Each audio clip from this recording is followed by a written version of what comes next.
There's one there, look, Jim. There he is, look. It's the end of the rutting season and this buck needs to eat. So there's a sweet chestnut with the seed still in it, look.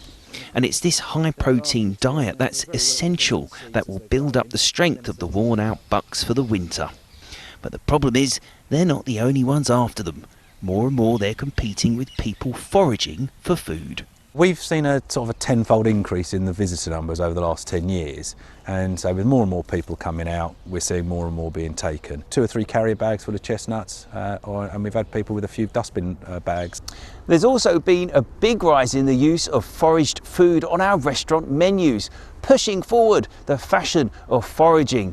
And it isn't just sweet chestnuts that are proving popular. So where are these mushrooms in, Alice? I found a beautiful pair of parasol mushrooms this morning, and they were just over there. When you say were, what do you mean? They look like they've been picked already.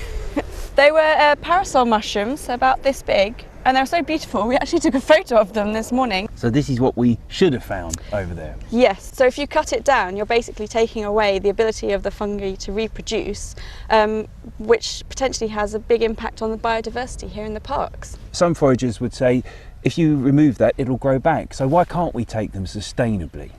If every visitor to this park said, oh, I'll just take one mushroom, it would massively deplete the mushrooms that are here in the park.